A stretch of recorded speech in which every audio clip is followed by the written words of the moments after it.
नगरपालिका ही स्वायत्त संस्था आणि या संस्थेचं कारण एकच असतं, लोकांना मूलभूत सुविधा देणं, त्यांचं नियोजन करणं, त्यांच्यापर्यंत जे काय आपल्या सुविधा असतात त्या पोहोचवणं. परंतु आज परिस्थिती काय आहे? एका बाजूला ठाणे आहे, जिथे तुम्ही मेट्रोसारखे प्रकल्प आणताय, जिथे मोठे मोठे रस्ते करतायत, आणि दुसऱ्या बाजूला मुंब्रा असं सारखं शहर आहे ज्याच्यावर ठाण्याहून आणलेला कचरा आमच्यावरती लादला जातोय. आमचा कचरा तो आमचा उचललाच जात नाहीये, वरतून तुम्ही ठाण्याहून आणून कचरा आमच्यावरती लादतायत. म्हणजे किती दुर्बलता आमची का आम्ही या नगरपालिकेमध्ये अशा प्रकारच्या सुविधा मागत आहेत जी आम्हाला देऊ इच्छित नाहीत. मला एकच सांगायचं आहे का आम्हाला तुम्ही मरायसाठी ठेवलंय का आम्हाला सुविधा द्यायच्याच नाही आहेत का? तुम्ही एका बाजूला मेट्रो आणताय, त्याचे पैसे आमच्याकडनं घेत आहेत, आमच्याकडनं सेस घेतला जातोय, पण आमच्याकडे अजूनपर्यंत त्याचं नियोजन नाहीये. म्हणजे ज्या अति उच्चभ्रूमित लोकांना ज्या सुविधा आहेत त्याचा पैसा आमच्याकडनं घेतात, पण निदान कचरा उचलून आमच्या आरोग्याची तरी खेळू नका. तो उचला कचरा तुम्ही, आणि त्याचं नियोजन कसं करायचं? नियोजन शून्य आहे. ही महानगरपालिका नियोजन शून्य प्रकारे वागत आहेत आणि आमच्याकडे जे आहे ना सावत्रपणाची भूमिका जी आहे ना या नगरपालिकेने घेतलेली आहे. आम्ही सावत्र आहेत का? सावत्र आईची पोरं आहेत का आम्ही, ज्याच्यावरती असं तुम्ही कचरा न उचलून आम्हाला आजारी करायचा तुमचा मानस आहे? मला एक सांगायचं आहे या ठिकाणी, सुविधा फक्त ठाण्यामध्ये द्यायच्या, असुविधा मुंब्र्यामध्ये द्यायच्या, अशा प्रकारची भूमिका जर ठाणे महानगरपालिकेने घेतली असेल तर त्याला आम्ही उत्तर द्यायला तयार आहे. काय पण दिवाला पण कचरा डम्पिंग ग्राउंड नसलं तरी आमच्याकडे ती सुविधा आहे. तुम्ही डीपी रोड आहेत तुमचे, ज्या डीपी रोडवरती तुम्ही म्हणता इलिगल बांधकाम होत आहेत, मग त्या डीपी रोडवरती तुम्ही टाका ना कचरा. त्याच्याने तीन फायदे होतील. तुम्हाला नगरपालिकेला खर्च करायची गरज लागणार नाही उद्या त्या रस्त्यावरती माती टाकायला. म्हणजे हा डम्पिंग पण होईल, त्यातल्या त्यात तुम्हाला तिथे टाकायला जी माती लागते त्या मातीसाठी परत तुम्ही खर्च करणार आहे, तो खर्च तुम्हाला आपको एक बात देखने मिलेगा, जितने भी लोग हैं पार्टी के, दूसरी पार्टी के लोग, वो आपको मुंब्रा के अंदर हर 4 दिन में एक न्यूज भेजेंगे, हमने 300 करोड़ रुपए लाए, हमने 400 करोड़ रुपए लाए, हमने 500 करोड़ रुपए लाए. अरे किधर है 400-500 करोड़ रुपए? कोई व्यवस्था नहीं है, कोई व्यवस्था नहीं. खाली बड़ी बड़ी बातें आके बोलेंगे हमने 500 करोड़ रुपए यहां से लेके आए सरकार से, हमने फलाने के पास से लेके आए. आपको सुनने में आएगा. आज ये व्यवस्था पहले नहीं थी. आप कभी भी देखिए, कॉर्पोरेशन जब थी, महासभा थी, तब ये प्रकल्प नहीं था. जैसे ही महापालिका डिसॉल्व होती है तो ये व्यवस्था ऐसी कैसी होती है? मतलब महापालिका का फेलियर है. नगर सेवक जो महापालिका के साथ में काम करता था और उनको सूचना देता था, वही कट गया है. तो आज महापालिका एकदम बेलगाम हो चुकी है. नागरिक की कोई सुविधा महापालिका कर रही नहीं है. इसको बर्दाश्त नहीं किया जाएगा. हम एक भी मोटे प्रकल्प को जो गरीबों के लिए नहीं है, हम उसका शुरुआत नहीं होने देंगे, किधर से भी आप की जाए.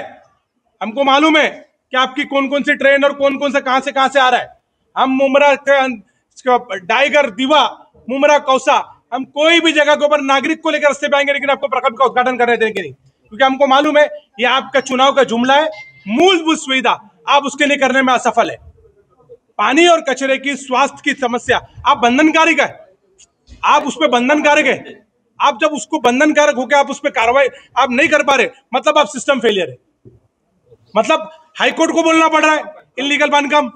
है कि कई दिनों से मुंब्रा कौसा की बहुत सारी समस्याओं को लेके थाने महानगर पालिका का व्यवहार सही नहीं है, जिसको लेकर सभी कॉरपोरेटर जो है हमारे मुंब्रा प्रपक्ष समिति के अंतर्गत, वो सभी आज यहाँ पे मजबूरी में आना पड़ा. उसमें मुख्य कारण क्या है कि आज मुंब्रा कौसा के शहर को कचरे का डंपिंग ग्राउंड बना दिया गया. महापालिका का करोड़ों रुपये क्रिस्टल नाम की कंपनी को बिल दिया जा रहा है, लेकिन सुविधा के नाम पे शून्य है. पूरे मुंब्रा कौसा के अंदर मुख्य रोड पे आप अगर कचरे की व्यवस्था देखेंगे तो अंबार पड़ा है, अंबार. ऐसा मालूम होता है कि मुंब्रा शहर कचरे के अंदर है, ऐसी व्यवस्था दी थी. तो इसीलिए हमने ये सेंट्रल गवर्नमेंट और स्टेट गवर्नमेंट की योजना है ना, संकल्प स्वच्छ भारत अभियान, तो क्या ये स्वच्छ भारत अभियान है? क्या ये स्वच्छ भारत है? क्या ये स्वच्छ थाना, ये स्वच्छ सुंदर थाना है? ऐसी परिस्थिति है. आरोग्य केंद्र, शिवाजी नगर आरोग्य केंद्र, कौसा आरोग्य केंद्र, जितने भी आरोग्य केंद्र है, हॉस्पिटल, उसके बाहर कचरे के अंबार लगे.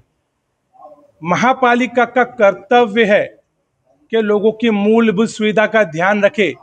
4 साल हो गया, आज महापालिका नहीं डिसॉल्व है, सभी कॉरपोरेटर किसके पास जाए? शासन के अंडर में महापालिका आती है, सरकार आंख बंद करके बैठी है, शासन आंख बंद करके बैठा है। को क्रिस्टल बोलती है डंपिंग ग्राउंड नहीं है, और महापालिका बोलती है हमने जगह दे दिया है। तो आप दोनों की मिसअंडरस्टैंडिंग या आप दोनों की असफलता के बीच में नागरिक क्यों पिसेंगे, नगर सेवक क्यों पिसेंगे? आज नगर सेवक लोग मजबूर है, वो ये सोच रहे हैं कि हम लोग, हमारे लोगों की जो नागरिक है, सबसे पहले किधर जाएगा? कॉर्पोरेटर के पास जाता है। तो कॉर्पोरेटर के पास आता है तो कॉर्पोरेटर ये सोच रहे हैं कि हम हमारे नागरिक के लिए क्या कर पाए। हर जगह का इशू चल रहा है। आपने ऐसा कर दिया है कि मुमरा कोसो के अंदर एक तरीके का आंख बंद करके व्यवहार सभी चल रहा है। बनी हुई बिल्डिंग है, कई सालों की पुरानी बिल्डिंगों को तोड़ा जा रहा है। जब बिल्डिंगें बन रही थी तो क्या आप कहां गए थे? फॉरेन गए थे, घूमने गए थे, या आप कुंभकर्ण की नींद सो रहे थे? आज जब बन गई तब आपको याद आ रहा है। पानी के लिए कहीं ना कहीं व्यवस्था हो रही है, और कचरे की समस्या तो दीवा और थाना में भी हो रही है। लेकिन मुमरा कोसा तो कचरे के अंदर ऐसा दिखने में आ रहा है। तो मैं आयुक्त साहब के बाद में मिलने के लिए जा रहा था। आयुक्त साहब को बस जब तक कि हमको ये ठोस निर्णय नहीं दिया जाएगा, ठोस संविधान नहीं दिया जाएगा, हम यहाँ से जाएंगे नहीं। हम लोगों को, नागरिकों को मरते देख नहीं सकते। उन पूरे हॉस्पिटल फुल है, सारे जो हॉस्पिटल है, हकीम अजमल हॉस्पिटल, मुमरा के प्राइवेट हॉस्पिटल सब फुल है, कचरों के अंबार लगे, लोग चल नहीं पा रहे। मतलब हमने महापालिका को आपने और शासन को ऐसा कर दिया है कि लोगों की जान जा रही है। दिवाली हो, गणपति हो, नवरात्रि हो, ईद हो, कचरे का अंबार, पानी की समस्या। तो आज पूरे शहर के अंदर हर जगह पे, हर नुक्कड़ पे सिर्फ आप जाएंगे तो कचरे का अंबार मिलेगा। और जिसके लिए जिम्मेदार थाने महानगर पालिका को इसको मूल सुविधा के ऊपर तुरंत निर्णय जाना पड़ेगा, नहीं तो हम ये डालने से जाएंगे नहीं, चाहे हमें इसके लिए कुछ भी करना पड़े। मुंब्रा शहर हे नेहमी दुर्लक्षित शहर ठेवलेलं आहे। आणि आत्ता आपल्याकडे आम्ही जेव्हा पेपर उघडतो, रोज न्यूजपेपर उघडतो, ते एवढी मोठी उद्घाटनं, एवढा निधी तेवढा निधी रोज आम्ही बघतो। म्हणजे सर्वसामान्य लोकांनी विश्वास कसा ठेवायचा? मग इतका निधी, करोड रुपयाचा निधी, म्हणजे आपली केंद्र सरकार, राज्य सरकार, महापालिका ही एक शृंखला आहे, साखळी आहे। आणि तो विकासाचं तुम्ही ते काम करायचं, सगळ्यांनी निधी आणून इकडनं तिकडनं।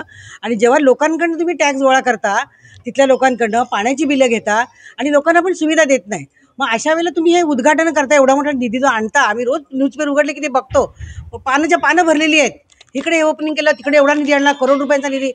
मग तुम्ही ही साधी कचरा डंपिंग व्यवस्था अजून का नाही केली? त्याला तुम्हाला निधी सापडत नाही का?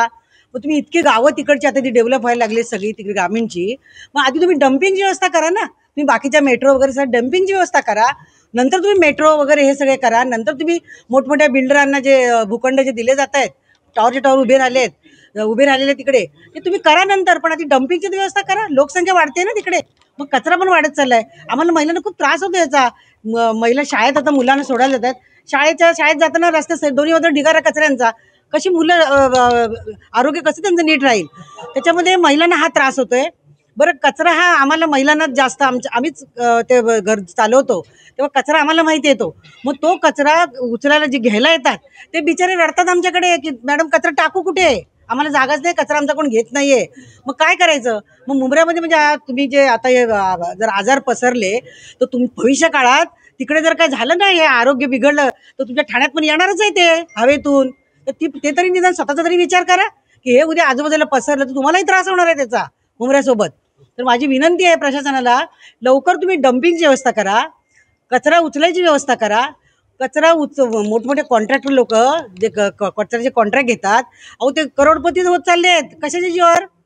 कचरा तर पडलाय तसा, त्यांच्याकडे येतो कुठून एवढं धन? करोड रुपये महिन्याच्या